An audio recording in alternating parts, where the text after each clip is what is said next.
Ang mabuting balita ng Panginoon ayon kay San Lucas.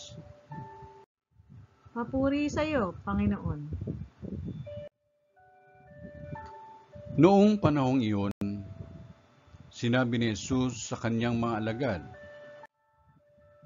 "Naparito ako upang magdala ng apoy sa lupa, at sana'y napagningas na ito.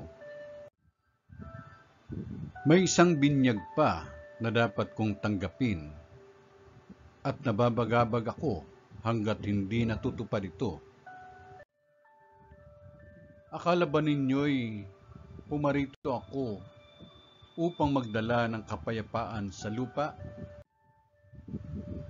Sinasabi ko sa inyo, hindi kapayapaan, kundi pagkakabaha-bahagi.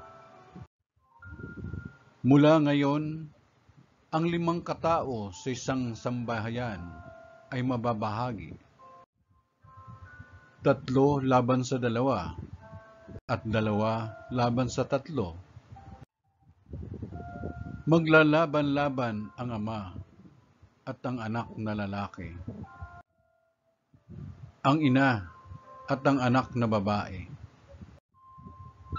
at gayon din ang biyenan babae at manugang na babae."